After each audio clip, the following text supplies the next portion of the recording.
Subscribe my channel. छोटू नाम का एक रसगुल्ला बेचने वाला रहता था। उसके रसगुल्ले बेलगांव में बहुत मशहूर थे। छोटू बहुत ही सीधा साधा और भोला था, दिल का बड़ा ही साफ। छोटू की पत्नी शालिनी घर पर रसगुल्ले बनाती और छोटू शहर जाकर उन्हें बेचा करता था। उसके भोले स्वभाव के कारण लोग उसे ठगते थे। सुनिए, जरा चौकन्ना रहना, ग्राहकों से सही सही पैसे लेना। आजकल कुछ खास मुनाफा नहीं हो रहा। छोटू की बेटी स्वीटी स्कूल से आने के बाद दुकान में बैठ के अपना होमवर्क करती थी। उस गांव में दीपक और मनोज नाम के दो दोस्त थे जो लोगों को ब्याज पे पैसे देते थे। हर रोज सुबह गले में बैग डाल के वो छोटे छोटे ठेलों वालों को दिन भर के लिए ब्याज पर पैसे देते थे और शाम को उनसे ब्याज सहित पैसे वापस लेते थे। लेकिन ये वसूली करते करते वो दोनों वही ठेलों पर पाव भाजी, वड़ा पाव इत्यादि सब मुफ्त में खाते थे। बेचारे छोटे व्यापारी कुछ नहीं कह पाते थे। एक दिन वो दोनों छोटू के रसगुल्ले की दुकान पर आए। सुना है इसके रसगुल्ले बड़े स्वादिष्ट होते हैं, लेकिन इसने अभी तक हमसे पैसे उधार लिए नहीं है। हाँ पता है, और हमें तो खरीदी हुई कोई भी चीज हजम नहीं होती। लेकिन तुम टेंशन मत लो, सुना है ये रसगुल्ले वाला दिमाग से हल्का है, उल्लू है। ऐसा कहकर मनोज दीपक के कान में कुछ फुसफुसाया। फिर दोनों जोर से हंसे।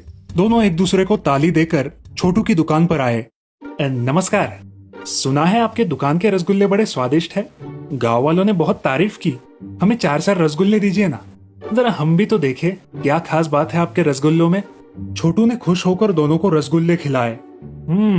वाह वाह, क्या बात है, इतने बढ़िया रसगुल्ले मैंने आज तक नहीं खाए। और 4 देना। छोटू ने उन्हें और रसगुल्ले खिलाए। 4 करते करते दोनों ने दुकान के लगभग आधे रसगुल्ले खा डाले। छोटू ने हिसाब किताब किया और उन्हें बताया, पूरे 550 रुपए हुए हैं जी। तभी मनोज ने छुपके से अपनी जेब में से एक मरा हुआ कॉकरोच निकाला और अपनी प्लेट में रखा और चिल्लाने लगा, रुको रुको, ये देखो, इसके रसगुल्ले में कॉकरोच है। छी छी छी, थू थू। ओह, क्यों बे, तेरी दुकान में कॉकरोच है और ऐसे गंदे स्वीट लोगों को खिलाता है? रुक, मैं अभी फूड इंस्पेक्टर को बुलाता हूँ और तुम्हारी दुकान बंद करवाता हूँ। नहीं नहीं साहब, ऐसा मत कीजिए, मेरा परिवार रास्ते पे आ जाएगा।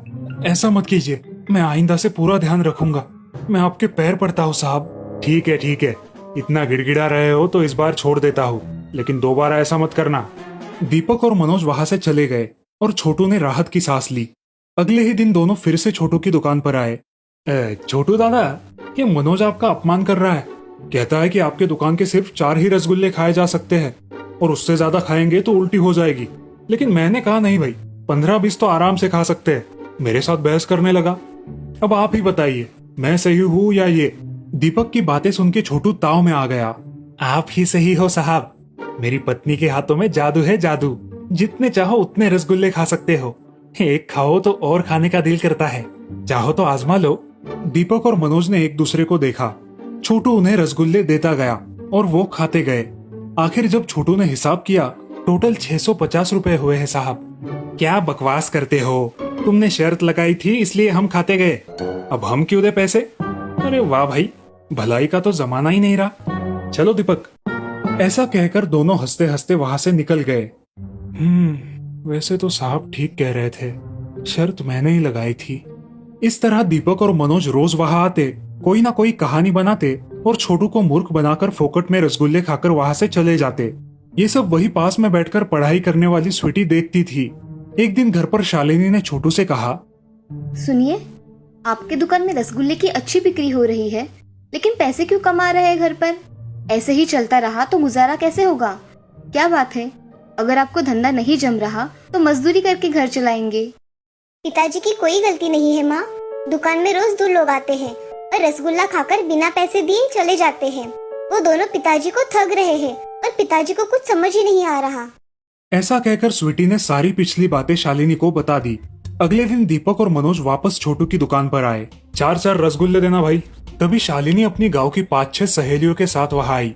वे औरतें भी रसगुल्ले खाने लगी। इतने में छोटू चिल्लाया, गल्ले के 10,000 रुपए गायब है। सभी लोग एक दूसरे को देखने लगे। दीपक और मनोज भी चकरा गए। तभी शालिनी की एक सहेली चिल्लाई और दीपक की ओर इशारा करते हुए बोली, वो देखो, उन्होंने निकाले हैं, उनकी थाली में है। हाँ, हमने भी देखा है, इसी आदमी ने चुराए हैं 10,000 रुपए। अजी देख क्या रहे हो जी, पुलिस को फोन करके यहाँ बुलाओ, इतने लोग गवाह है अब ये यहाँ से बच के नहीं जा सकते। शालिनी की बात सुन के दीपक और मनोज समझ गए कि सब क्या चल रहा है, लेकिन वे कुछ नहीं कर सकते थे। वे चुपचाप छोटू को 10,000 रुपए देकर वहाँ से निकल गए। उस दिन के बाद दीपक और मनोज ने किसी भी ठेले पे मुफ्त का खाना नहीं खाया और हमेशा के लिए सुधर गए। दोस्तों, इस कहानी से हमें ये सीख मिलती है कि हमें हमेशा चौकन्ना रहना चाहिए, ना ही किसी को ठगना चाहिए और ना ही किसी और को हमें ठगने देना चाहिए।